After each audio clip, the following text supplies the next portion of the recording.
Hallelujah, hallelujah. पहला कुरिन्थियाँ 3 अध्याय उसके 16 वचन में जब हम पढ़ते हैं तो लिखा है, क्या तुम नहीं जानते तुम परमेश्वर का मंदिर हो और परमेश्वर का आत्मा तुम में वास करता है। हम परमेश्वर के मंदिर हैं, परमेश्वर हमारे अंदर रहता है। ये कितनी अच्छी और महान बात है कि जिस परमेश्वर ने जमीन, आसमान और सारी सृष्टि को बनाया, वो परमेश्वर हमारे अंदर रहता है।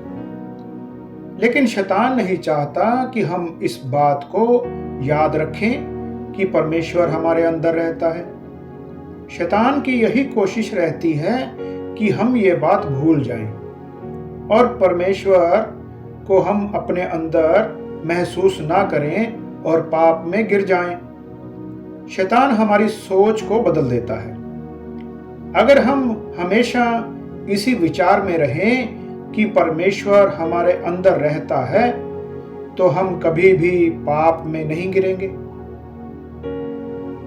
मत्ती रचित सुसमाचार उसका 28 अध्याय और उसके 20 वचन में लिखा है, और उन्हें सब बातें जो मैंने तुम्हें आज्ञा दी है मानना सिखाओ, और देखो मैं जगत के अंत तक सदा तुम्हारे संग हूं। प्रभु यीशु मसीह हमारे साथ रहते हैं। प्रभु यीशु मसीह हमारे साथ रहकर हमारी हर काम में मदद करते हैं। अगर हम इस बात को हमेशा याद रखें कि प्रभु यीशु मसीह हमारे साथ रहते हैं, तो कभी भी पाप में नहीं गिरेंगे। यूहन्ना रचित सुसमाचार उसका 14 अध्याय उसके 16-17 वचन में लिखा है,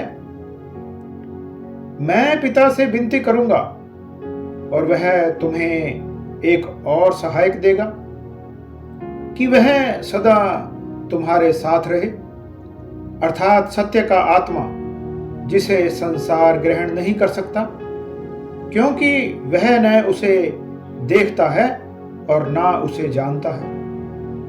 तुम उसे जानते हो क्योंकि वह तुम्हारे साथ रहता है और तुम में होगा।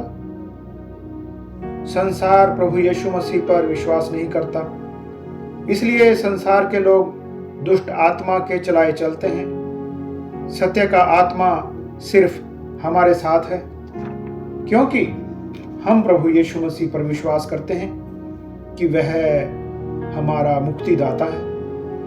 इसलिए प्रभु यीशु मसीह ने हमें सत्य का आत्मा एक सहायक के रूप में दिया है। सत्य का आत्मा एक दिलेरी का आत्मा है, इसलिए सच्चे मसीही लोग किसी से नहीं डरते।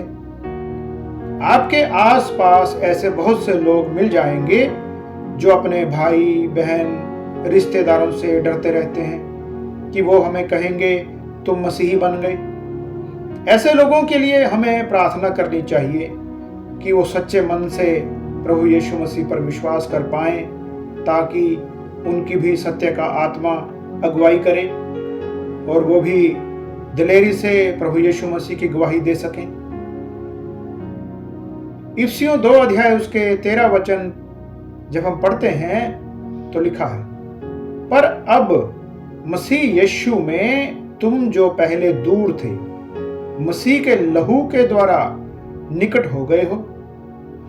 प्रभु यीशु मसीह का लहू हमें पाप से शुद्ध करता है। जैसे हवा में ऑक्सीजन हमेशा हमारे साथ रहती है, वैसे ही यीशु का लहू हमेशा हमारे साथ रहता है। जब भी कोई गलती हो तो तुरंत यीशु के लहू को पुकारें, वह आपको धोकर साफ करेगा और हम साफ सुथरे होकर परमेश्वर के निकट रहेंगे।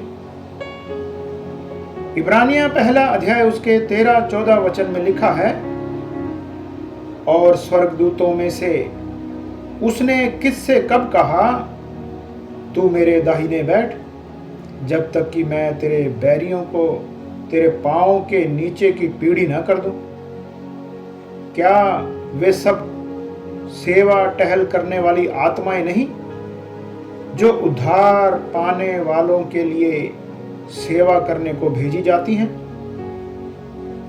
स्वर्गदूत हमारी सेवा के लिए और रक्षा करने के लिए हमेशा हमारे साथ रहते हैं।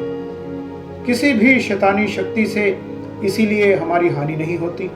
किसी भी तरह के जादू, जंतर मंतर, तंत्र का हम पर असर नहीं होता। यीशु मसीह के सच्चे चेले बने और आनंद और दिलेरी का जीवन जिए। Hallelujah, hallelujah.